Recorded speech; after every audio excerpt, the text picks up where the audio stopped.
What is going on, y'all? It is the Caveman back at it again with the Cave every Thursday at 7:30 p.m. Eastern Standard Time. I take to the airwaves on YouTube, Twitter, and Facebook to talk anything and everything about the NFL. For the fifth installment, of course, I'm very excited to welcome in a very special guest of mine, and I'm sure you know who the special man is himself, Josh Reed, the WIVB Sports Director, Emmy winner, Edward Morrow Award winner. Josh, I really appreciate you taking the time. Feel free, give yourself an introduction. Not that you need much of one, but go right ahead.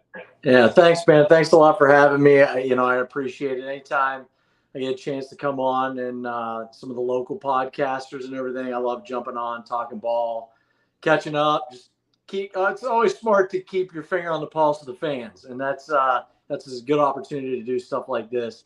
Now, just a brief little thing about me, if maybe you don't know. Been in Buffalo now, going on 8 years.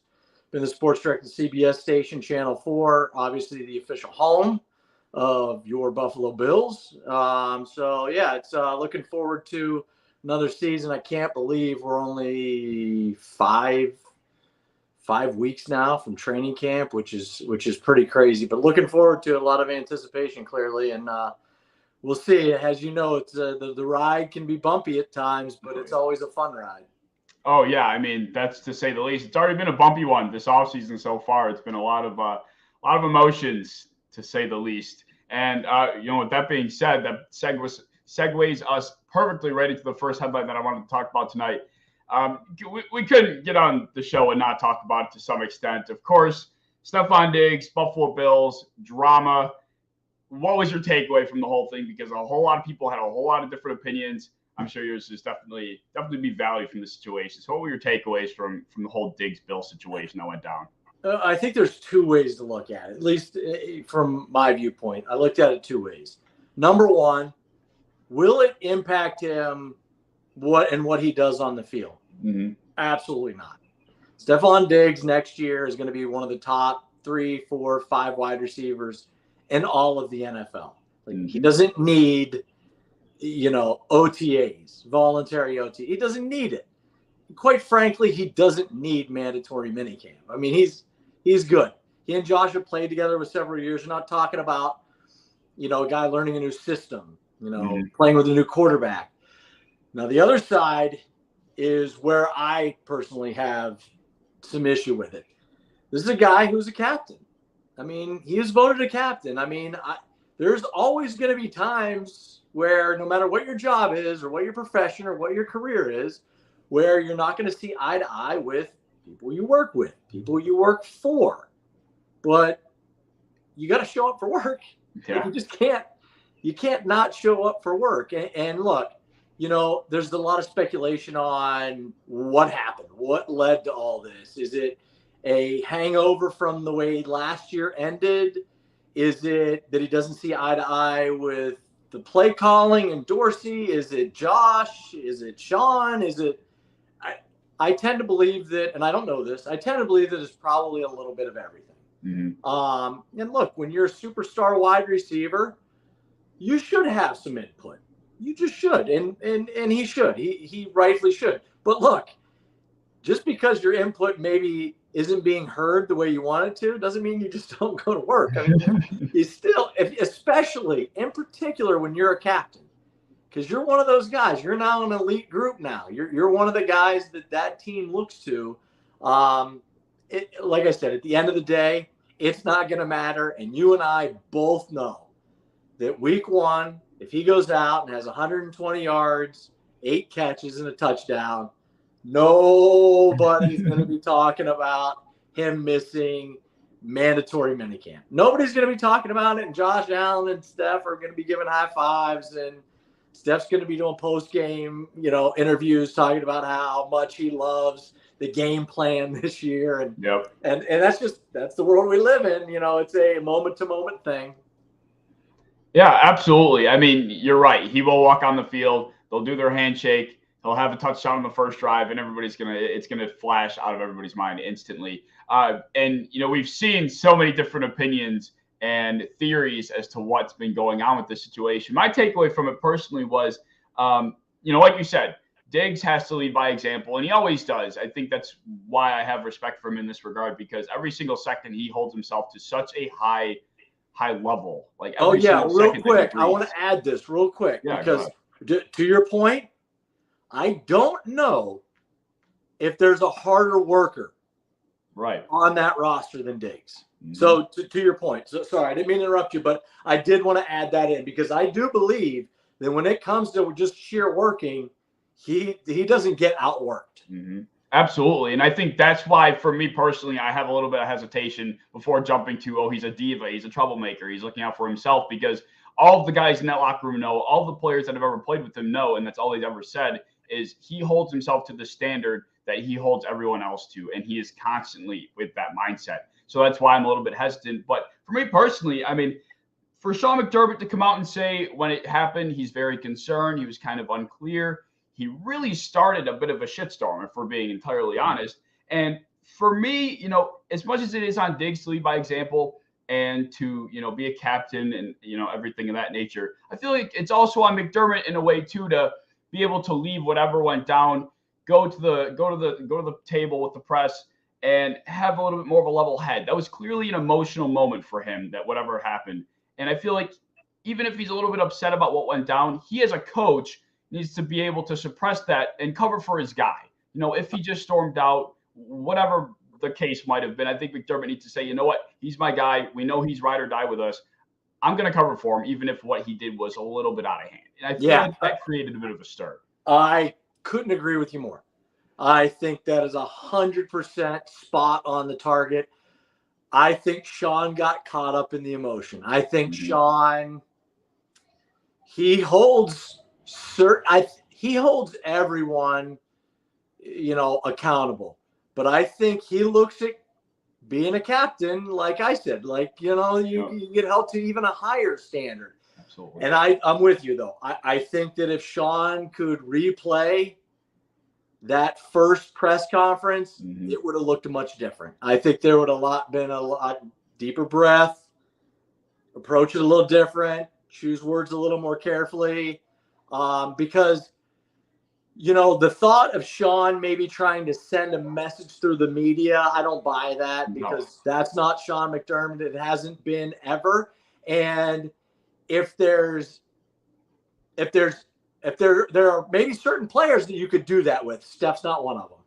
And Sean knows that. Sean, he knows the personalities of his players. I loved what Von Miller was asked about the whole situation. I absolutely thought Vaughn is just, I could listen to that guy talk all day long. He was asked about Diggs and the whole situation. And he said, I just was like, man, it's so good. Vaughn said, everyone in that building deserves to be treated fairly. That doesn't mean they're treated equally. Hey. And it's true. It's just, that's the nature of the beast. It just is. And it's true. Everybody should be treated fairly. Doesn't mean everybody's treated equally. And that's just, look, that's not the Bills. That's not just the NFL. That's not just professional sports. That is everywhere you go. Wow. Everybody should be treated fairly. Doesn't mean that you're going to be treated equally. It just, that is what it is. And I thought Vaughn bringing that up was really good. To backtrack a little bit, though, I do believe that Sean, looking back, would have approached it a little bit differently. I just think that he was a little in the moment. And we saw a little bit of Sean that, quite frankly, we haven't seen since he got here. He's always very measured, and he's human. And, you know, so the human side of his emotions came through a little bit. Yeah, and I mean, it's going to happen. I mean, you know, like you said, McDermott's always a calculated guy. And I think if this was something that's happened in the past, then maybe we wouldn't think so much of it. But knowing McDermott and who he is, it really was. And now, of course, everybody's talking about, is he, you know, worthy of being the coach? Can they win a Super Bowl with him? Oh, you could stop with that. The headlines are running crazy. I know. That cannot. That's got to stop. That has got it. My first 2 years of covering this team were Rex's first 2 years. I cannot tell you, being around that team on a day-to-day basis during the season, and even not like what he and Brandon have done, is just turning this franchise into something that matters again. and is important and has a spotlight on it, not just in Buffalo, but around the NFL, is just, now look, don't get me wrong. Sean can't not win a Super Bowl or not make a Super Bowl for the next 6 years. And it's just okay because they're better than they were with Rex. That's not what I'm saying, but that is way too knee jerk to start talking about Sean's job security, because that is just that no way. Absolutely no way. And I've heard all the comments you're talking about and the one that at least you can wrap your head around is well, do you need an offensive minded head coach because of Josh? Right. But meanwhile, their defense is always top 5 in the league. So, here's the thing. Okay, sure. Bring in an offensive minded head coach. How many more points a game are they going to average? I mean, they've been around 30 since Josh has gotten there. They average 1 more point a game. And then if the defense suddenly goes from 2nd in the league to 12th, people are going to go, we got to switch it up. We got to go back to a defensive minded head coach. So just Sean, and I love the fact that he has decided to take on the play calling duties. I love it. I love it because look, that is a sign of we've gone to the well X amount of times. It hasn't worked. You've seen the plateau a little bit. Something needed to change. And the beauty of it from the media side of things is now you don't have to wonder if something happens on defense. Was that a Leslie call or was Sean in his ear on that one? Now we all know Sean, I mean, the buck stops there and it's Sean's show now 100%. So if they are overly aggressive, the right amount aggressive, or not aggressive enough, it's all going to be Sean's calls. Yep, the cat's out of the bag with the defense now. We all know where, like you said, where the buck stops. And and to your point, I'm extremely excited to see whatever he experiments with, the aggression level, whatever packages he starts to come out in. I'm all for whatever he has to offer because we have seen the similar style for the last few years now, and it's been good. It's worked. But now I'm ready to see what it could be differently from a guy that has more than enough experience to be taking on this role. So Sean McDermott, I have more than enough faith in him. Not, of course, just being the head coach, but for being the defensive coordinator. I think all Bills fans should be excited for that change, especially considering everybody was calling for Leslie's head after that Bengals game. But anyway, let's move right on here. We're going to get into the question that I have for you today. And I always get, I look forward to this segment because everybody has a different answer for my every single week. So my question to you here is, what is the best or most memorable experience of your career up to this point thus far? Oh, did I lose him? I think I might have lost him. Every week I always do like to ask this question because my guests do have just such different answers because they've all experienced different types of work. Some guys are content creators on the side as their hobby. Some guys do it as their full-time job. They're, on the sideline reporters. They work for news stations. Some guys are YouTube. Some people make YouTube content like myself. Some people make TikTok content. I mean, the people that you come across doing this, they're really awesome. It's really cool to hear all sorts of different experiences. So this is why this question to me is so fun to ask, because you just never know what the answer is going to be. And the responses are always so fun. So my question, Josh. Yeah. Sorry about that. I got a little disconnected there on you. My bad. No, you're good. Most memorable, best experience of your career thus far. Let's hear it. Oh, most memorable, best experience. That's a really good question.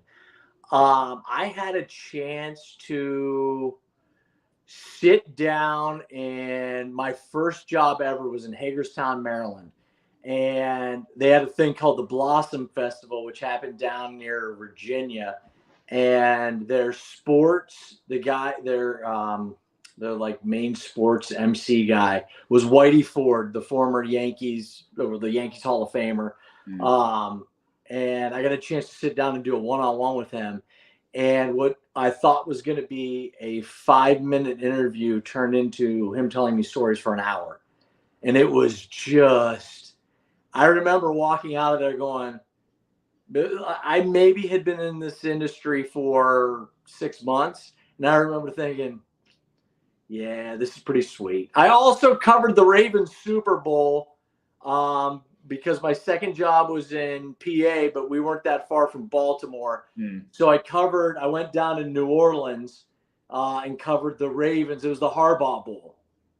So that was John and Jim, the Niners and the Ravens. That was the one where the lights went out in the stadium, if you remember that one. Beyonce was the halftime show. Great game. So that was a good one. Covered 8 Penn State bowl games. Most memorable for bad is I was around for the Sandusky stuff. And Paterno stuff at Penn State. So that was a drag because my oldest son had just been born, and to have to kind of report on that was just a punch in the gut. I was down in Miami when the Bills ended the drought, which was sweet. I was standing with a bunch of other media members outside the locker room, and we're watching it. Like 12 of us are around a little cell phone watching the Bengals. And our feed was on a little bit of a delay, and you hear the locker room start screaming. Still gives me a little bit of chills. You hear the locker room start screaming, and then 5 minutes later they let us in, and we knew what had happened. And you talked to Kyle and Eric, guys who have been through it all, and Terry was in there talking to Terry. That was pretty sweet. So there's been more than a handful of really awesome stuff. That's awesome. I would imagine the moment hearing those guys scream, hearing that raw emotion from those guys had to be surreal. I mean, just being able to hear that was like the effort that they put in for so long coming out in that moment. And you were able to kind of, hear that emotion. That's pretty damn awesome. And even for you guys, just being able to stand there all together and, witness it. I mean, that's been a memorable experience for all of us, but hearing that, being right at the team for that had to be pretty damn awesome. Yeah, being in that tunnel, and like I said, there were probably a dozen of us, and still to this day, if anything like that kind of comes up, we're all like, oh man, that was pretty crazy. Like that was kind of one of those like wow moments. Like I can't believe the Bengals just did that, and Andy Dalton just ended the Bills' drought. Like it was pretty crazy. I mean, another like bad memory, because they're not all good, is I was in Cincinnati when DeMar happened. And I mean, that's something that, God willing, I'm doing this job in 15, 20 years from now. That's going to be something I'll never forget, having to stay in Cincinnati, kind of turning from sports reporter to kind of news reporter, because that's not typically something that we deal with, but now it becomes like, okay, wow, I'm staying overnight extra nights in Cincinnati and being outside, reporting from outside a hospital. And so, that was another one that was kind of, but but the majority of it's been great. And memories, the bad ones make the good ones even better. Yeah, right. I mean, I didn't even think about that type of transition. I'm sure that's a gear that have you ever had to be kicked into that gear? I mean, no. Yeah. I not that I can remember. I mean, it was very just sudden. I mean, everybody transitioned to that gear, right? Everybody was sitting at home. If you were watching the game or at a bar with your buddies, you're watching the game. Everything's fun. It's a great matchup. This is the one we've been looking forward to. And then it all ends, and it just becomes surreal. And like you're walking around in this weird dream state. No, I've never had a transition, and hopefully I never do again. Yeah, absolutely. Well, yeah, I mean that's awesome, man. You've been through a lot, with the Sandusky. That sounds like it was wow. I mean, you've been through hell and back. It sounds like for some of this stuff. But hey, like you said, the best moments are made best because of the lower ones. But hey, there's still a lot, like you said, a lot more of the track to kind of walk up. But very cool to hear that from you, Josh. Let's move on to our next segment here. Also, Pokemon, thank you for dropping in, saying hello. We're going to move on to the next segment here that I have. It's called the Hilltop of Hypothesis segment. If you're not too familiar, essentially, my guest, Josh in this case, of course, brings a take that they are willing to defend to the death. They'll stand on the top of their hilltop and defend it, and their mind cannot be changed. Everyone has a take like this. Josh, let's hear yours. Cal Ripken, it's baseball. Okay. Cal Ripken Jr. is not a Hall of Famer. Wow. Cal Ripken Jr. is a very good baseball player, but Cal Ripken Jr. is only in the Hall of Fame because the media loved him and the fans loved him, and because he went to work every day. Good job. My dad did too. My dad went to work every day, never missed a day of work. My dad's not in any Hall of Fame. So, wow. Yeah, I don't know. That's a tough one for. I'm not a huge baseball guy, but Cal Ripken. I mean, if you know baseball, I think we might have lost him again for a second. But I mean, fixing this, we're good now. I promise, because I'm not off the Wi-Fi. I got off that thing. I don't know. I don't know what's going on in the house. I got a 3-year-old and a 1-year-old, so God only knows what cords they have unplugged in there. Okay, so Cal Ripken Jr., I don't believe he's a Hall of Famer. I think he's very good. I think he's overrated. The guy batted 276 for his career. And during that time, when he batted 276 during his career, it's only about 10 points higher than everybody else was batting. Mm-hmm. His on base, he got on base, if I remember these stats correctly, because I've had this argument. My best friend is a huge Orioles fan, grew up in Baltimore, and anytime I want to just wind him up, I bring this up. And my wife is an Orioles fan and loves Cal. So anytime I want to get either of them wound up a little bit, I just go, well, we all know Cal is just not a Hall of Famer. But I look, I get it, the games played streak and everything, and he accumulated numbers. Look, from a football standpoint, it's almost a Frank Gore argument, right? You hear about how, he racked up a lot of those stats just because he played forever. Well, I honestly believe that baseball, in a lot of senses, is a popularity contest.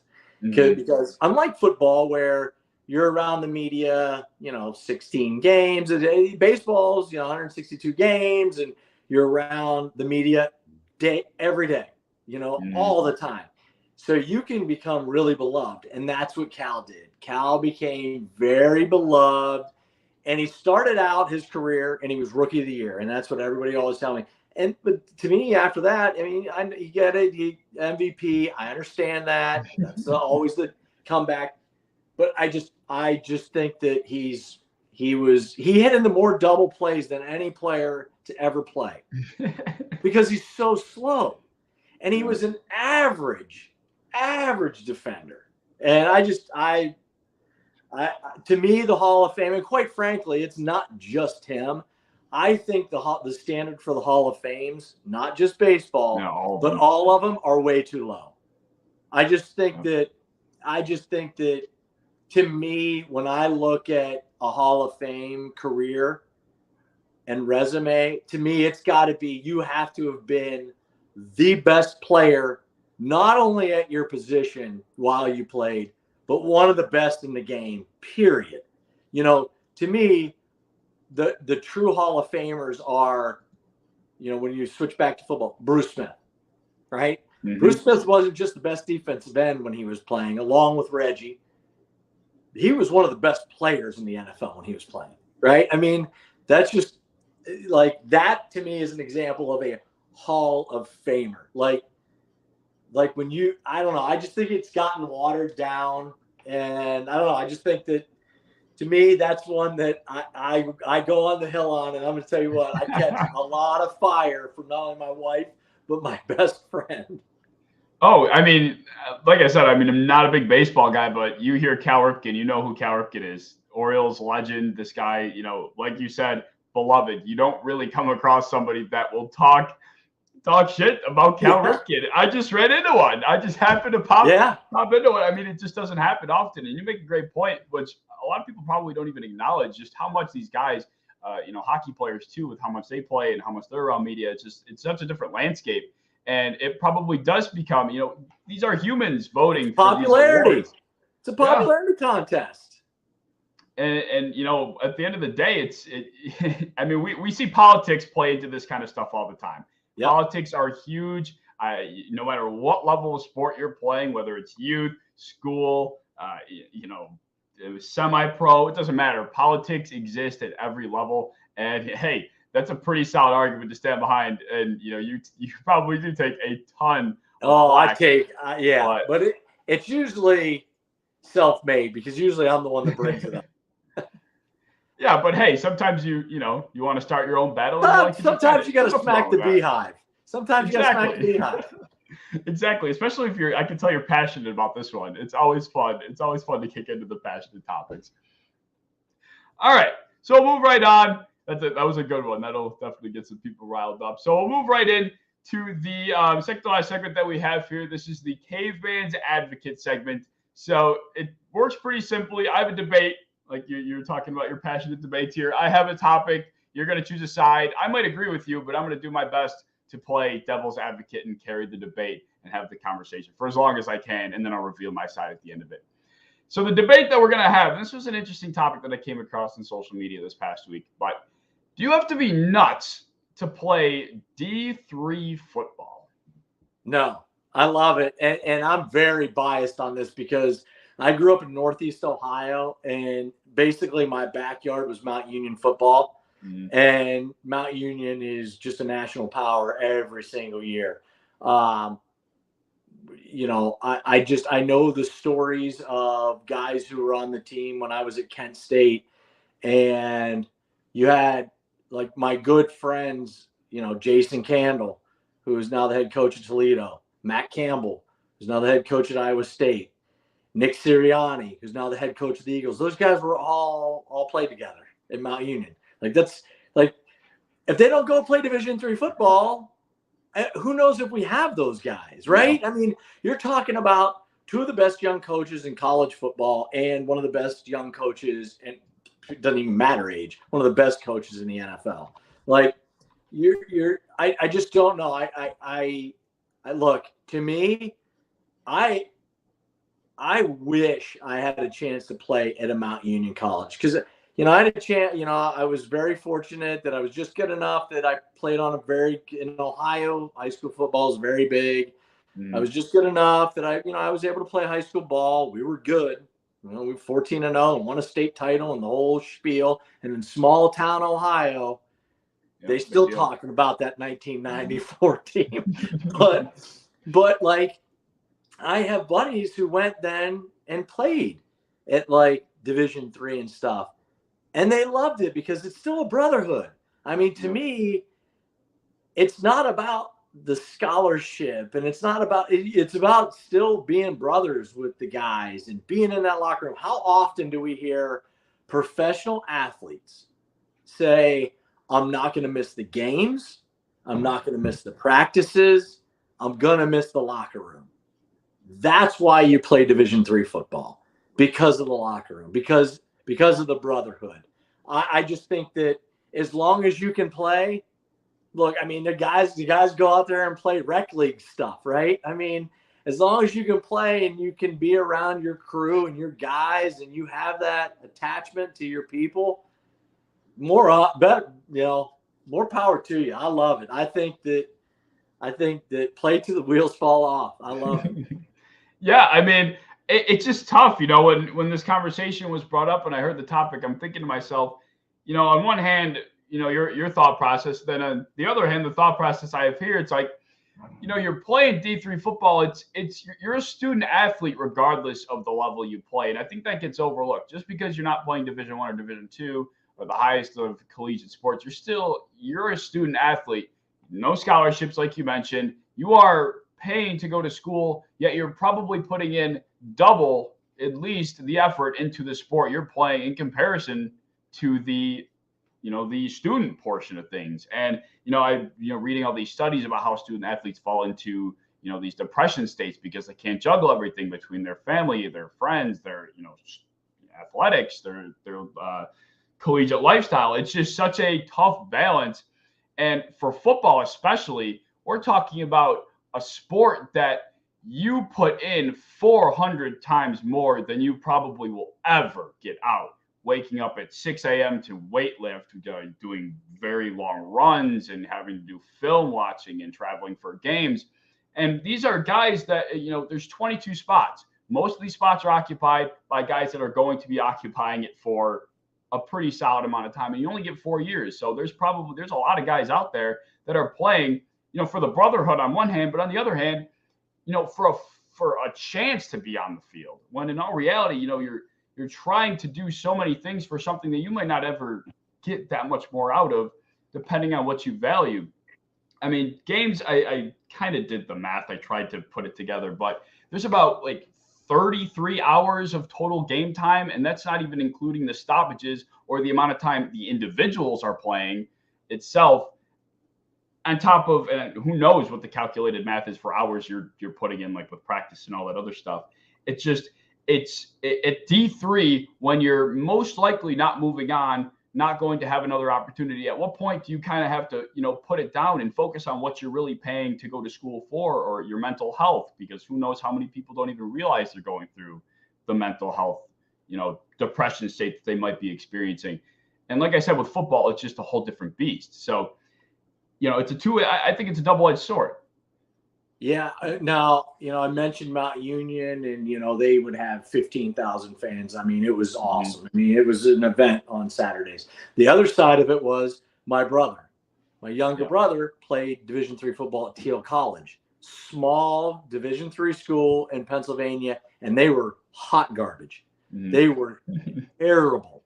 He was a starting defensive end for 4 years.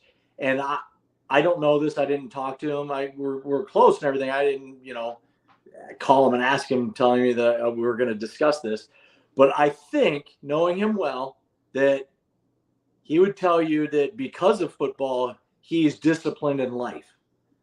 Because of just playing Division III football for a terrible team.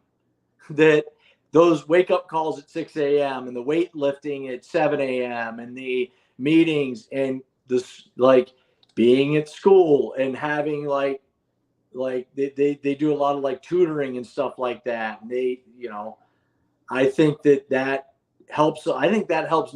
Maybe not him, because I think he would have been fine, but I'm sure there are a lot of Division III athletes that need that structure when they get to school, and they need that, hey, 6 o'clock weight, 7 o'clock film, 8 o'clock to 11 o'clock practice, or no, school, then practice, then eat, and then we do our study. So I think that study groups and stuff. So I think it could be argued that a lot of guys maybe get through school, get their college diploma because of that structure, and that structure came from sports, that they stayed on that road. And maybe you'd have had guys that, hey, if I'm going to play, I got to stay eligible. And they end up with a degree in 4 years. Now, maybe school wasn't their favorite thing, but they did it so they could continue to play football. And to me, that's a win-win. Yeah, I mean, you make some pretty fair points. It's tough to stand on this side, I'm not going to lie, but I'll try. What about the wear and tear, though? I mean, it's almost the way I'm kind of trying to think about it here. It's like, say you're, like in your case, you were saying you were a pretty solid player in high school. You go on and, you're getting not lured onto a team per se, but you're going and you're going to try and fight for a spot. How many times out of 10 are we thinking that, the team is already rounded out, or that spot is probably not going to be budged? And then you're going there, you're fighting day in and day out to try and work for that spot. And, you might end up getting 1 year, your senior season, to end up getting that chance to start, that chance, let alone the actual solidification of the position. And I mean, you're putting yourself through the wear and tear of practice and having to stress out about whether or not you'll be able to get that spot. And then you get into the game and, who knows, you screw up, or you make a wrong play, you make a wrong decision, you screw up. I mean, these are the kinds of things that the angle that I'm trying to take here is the mental health is so huge. And then, of course, you have to factor in what could happen, just physically. I mean, you could take one wrong hit on a kickoff. I mean, these guys, there are a lot of guys probably playing D3 football. And if it's not the best of D3 football, some of them might have poor form, or some of them might not be thinking with their heads. They get hot in emotional situations. I mean, things that could go wrong at a level that isn't always considered the best. You know, there's a big. I'm done. You're right. I can't defend this any further. I couldn't agree more. When you said the rec sports thing, that was when I was, because I stand here, you know, ever since I left school, I try to get my competitive edge out in any way I possibly can. And rec sports, I mean, that's about all I got. I mean, at this point, and you know, the brotherhood, that was, I don't even know why I thought I could withhold that side. No, that's okay. I had a good one coming to your point about, you know, you work all that time and, you know, maybe you sit behind people and you don't get to play until maybe your fourth year and everything. And my point was going to be, life sucks. Yeah. Sometimes you have to wait. Sometimes you have to wait your turn. Guess what? Sounds like a life lesson. And guess what? If you learn a life lesson and you're involved and you're working out, and the worst thing that's happened is you're working out and you're around a brotherhood of people that you enjoy being around. Yeah, sometimes life sucks. Sometimes you don't get to be the star. Not everybody's going to be the star. It just is what it is. I mean, that's life. It's a pretty good life lesson that I think all of us need reminded of often. Yeah, and the angle you took with the structure and the eligibility, I mean, there are so many guys that do go to school just so they can keep playing sports. And like you said, they might not even have thought a second about getting a college degree or getting an education further if it wasn't for sports. And the structure portion and keeping you in check, I mean, it really does do so much more than just, you know, you're doing so much more than playing. And that's something that goes severely overlooked regardless of the level. I mean, it's something that you learn playing sports throughout your entire life. And then for guys that, you know, they just don't know how to put it down. I mean, if you can still play, you want to enjoy your athleticism while you have it, you can't just stop. I mean, someday you'll be 46 like me, and you'll be sweating doing yard work thinking, man, I never was sweating this much in the middle of July with football pads on. Yeah, that's what I mean. It's like some guys some people, it's all they know. Whatever sport they played their whole life, it's just all they know. So, you know, I will respect anybody that will continue to play as much as they can. You know, if it's all you know, it's what you love, I'm never going to tell somebody not to pursue it, you know? All right. So we got one more segment here and then we'll move right along. So this is going to be the Caveman's quiz game. So the Caveman's quiz game is pretty simple and it goes as follows. There are 8 questions, 2 each, medium, easy, medium, and hard. There's 1 impossible question and 1 wager. Easy equals 10, medium equals 20, hard equals 30. The impossible is 50, and then the wager is like Final Jeopardy. And if you get both easy, both medium, or both hard right, you get a bonus. And then the wheel spin to determine the topic of the final wager question. How are you at trivia? Any good? Terrible. Hey. That I blame sleep deprivation on it. So let's just have at it. Hey, well, here's your leaderboard. I've had 4 episodes. You're the 5th, so you're gonna find your way on here somehow. You're gonna find your way. The worst you can do is fail. Oh, fate! Wow, 200 points, Jarrett Bailey. Good on you. Jarrett came on here and killed. I mean, he was answering questions I did not think anybody would get. I like how you left the 5th spot open for me. I appreciate it. I am going to end up in the top 5. There you go. It's there for the taking, and who knows? You might be stuck there for a lot longer than you're giving yourself credit for. Yeah, we'll see. All right, so we'll hop right into it. The first question is, of course, an easy question, and it's going to be this. Which division had 3 of the 4 teams draft a rookie quarterback in the 2023 NFL draft? Where's my pen? Division. I want to make sure I get one of these right, so let's go down through here. Which division? So it doesn't have to be a first-round quarterback, clearly. That's the key. You got to remember that. 3 teams draft a rookie quarterback. I'm going to say,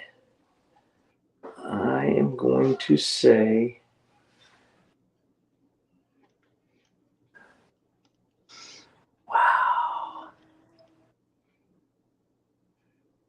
I am going to say. No time limit.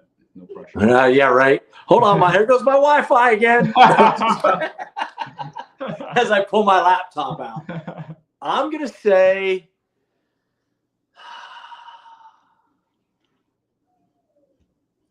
Let's go with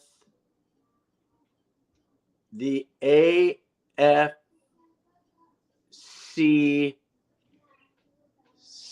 South. You are right. AFC South. I think you thought a little bit harder about it than you needed to. Levis, Stroud, and I know. Price. I know.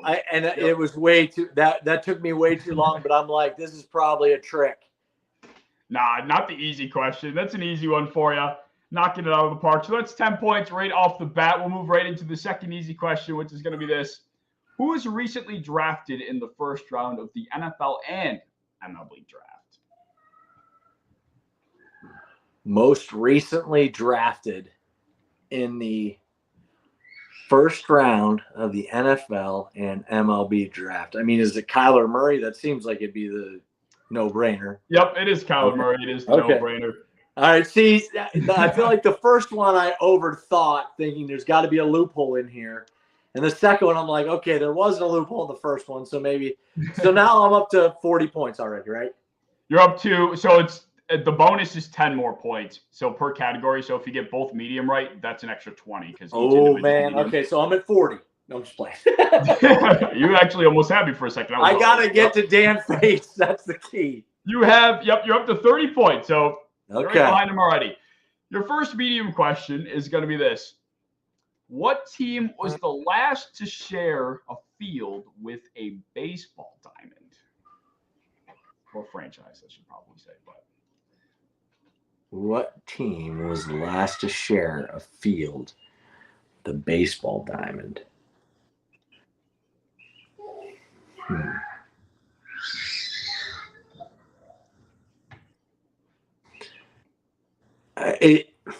Does it have to be a team that's still playing where they used to play? No.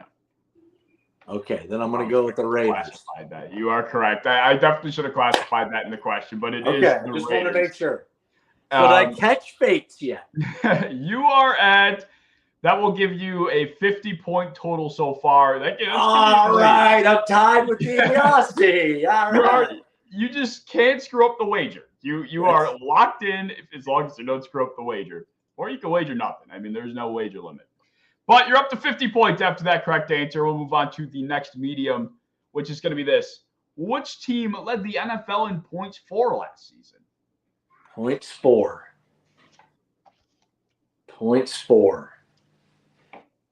Well, we all know that the Bills played one fewer game. So not the Bills. Points for in the NFL. And points for last season. I mean, you would think it's got to be the Chiefs, but that seems too obvious. But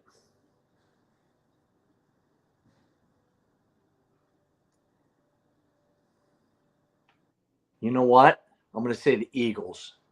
You tricked yourself. It was the Chiefs. The Eagles were in second with 477. Chiefs at 496. That was what I was hoping would happen to whoever got this lucky question. Is you think the Chiefs? No, that's too obvious. The Eagles, it has to be. You fell into the trap. So were the Eagles number 2? Yeah, the Eagles were second with 477. Chiefs at 496. Dallas at 467. Bills at 460. See, that's the problem. I'm overthinking some of these. No worries, though. We still got 50 points. You're ahead of Fates. That's fine. So it's still hard to screw this up. We'll move on to the hard question now. It's only going to get more difficult. Okay. Best of luck to you. Which player was partially blinded by a ref tossing a flag in the eye? Reuben Brown. Orlando Brown. Oh, no, I should have thought that one longer. Oh, no, partial credit. Partial credit. There's no partial credit in this. An old lineman named Brown. Was he a line? I think Reuben Brown was the linebacker for, was he the Alabama linebacker, I think? Who am I thinking of? Reuben Brown. Was Reuben Brown the Bill? Orlando Brown, though, regardless, was the answer. That's Orlando tough. Brown, I knew that. You see, that's why I'm overthinking stuff when I just blurt it out. Now you're in your own head. Now you're really in your own head after that one. Hey, still ahead of Fates. Still ahead of Fates. Right. All right, your second hard question, 50 points on the board still, is this. Two players were selected in the first round of this year's draft with hyphenated last names. What teams drafted them? Well, Jackson Smith and Jigba went to Seattle. That's half. That's half of it. That's a half partial credit. Whatever this is worth, that's half. All right. Oh man. And this is going to be so easy, and I'm going to kick myself. I'm going to kick myself. I'm going to be so mad.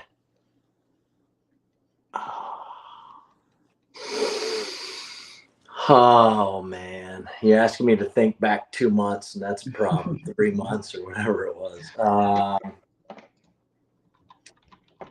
Jesus. Well.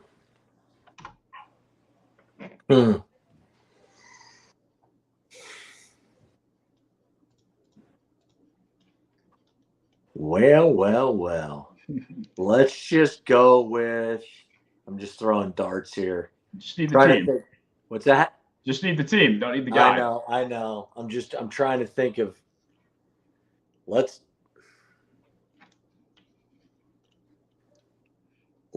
go with Jacksonville, because I have no idea. I can't even remember who they drafted. Jacksonville drafted. Oh man, now I'm drawing a blank. But it was not Jacksonville. I know that much. It was Kansas City with the, I think, 31st pick, of course, because they won, with Felix and Adikwe Uzoma. Yeah. I was just glad the Bills didn't take him, because I was like, I'm gonna butcher that guy's name. It was, yeah. I have the exact pronunciation on my sheet here because I would not have been able to do it. By the way, 2 of your questions have been surrounded by and authored by the Chiefs. That is true. That was not on purpose. Are you a little fixated on? Is there a team you might be fixated on a little bit? That was not on purpose. I promise you. I got this master sheet. Luck of the draw. Those are the 2 questions that made it. I promise. That's funny though. But yeah, no worries though. 50 points. Okay. Running joke. Still ahead of Fates. Okay. Can't blow this. You have an impossible question and you have a wager, so there's still opportunity to cushion your lead. Your impossible question is going to be this. In 1963, the Chicago Charities College All-Star Game saw the last college team beat their NFL opponent. Which NFL team did they beat? What year was it? 63. 63. 1963. Okay, hold on. In 1963, the Chicago Charities College All-Star Game saw the last college team beat their NFL opponent. Which team was it? I mean, you'd think it's a team that's a franchise that was terrible. Let's go with. I mean, were the Saints around back then? The Saints were just such a laughable franchise forever.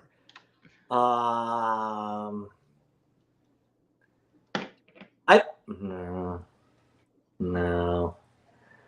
Let's go with the Bengals. Let's go with the Bengals. The Bengals are not the answer. I'm not sure. I don't even know if the Bengals are around back. I genuinely have no idea. I'd be left blank in this question. But the Chicago, this is a 2-parter kind of in your own head, because the Chicago Charities College All-Star Game was something that was set up by some genius where the Super Bowl champion would play the best team in college every year. They would cycle through this. Yep. And Vince Lombardi's Green Bay Packers lost to the College All-Stars. Wow. All right. Ever guessed. All right. But the greatest coach of all time. That's a cool that's a good one. That I appreciate. That's a good one. Yeah, I didn't know that this was a thing until I started doing this trivia stuff. And Vince Lombardi, out of all people, had his team lose. He was supposedly furious, as you can imagine, after that game. Yeah. But, all right, you have one final question, and this is the wager question. Well, first, before I ask you how much you're going to wager, what we do is, of course, spin the wheel. So I'm going to share my screen and spin the wheel to see what category you get. This is the wrong wheel. Do I have my other wheel? This is my food wheel when I don't know what to eat. I like it. That's a good call. What did I do with my wheel? I guess I just get to pick what food you get to eat, and I get to wager All right. whatever I want. Sure. What do we got? Texas Roadhouse. All right, I know what I'm having for dinner next. Texas Roadhouse. Texas Roadhouse it is. All right, so I guess since I don't have my wheel prepared, I thought I was prepared for this one.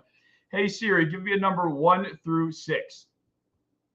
It's 4. It's 4. So that would be the history question. So you get another history question coming at you.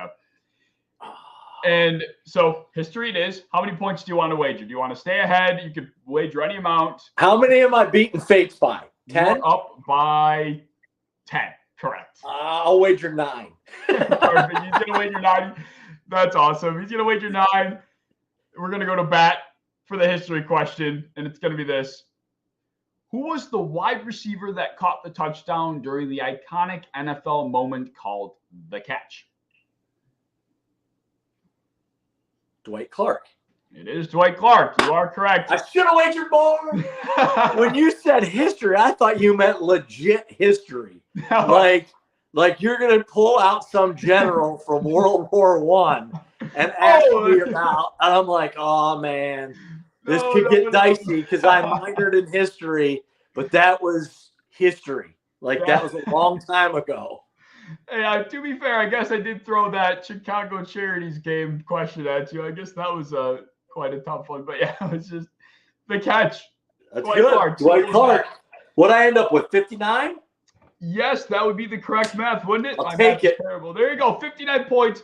That puts you right above Dan.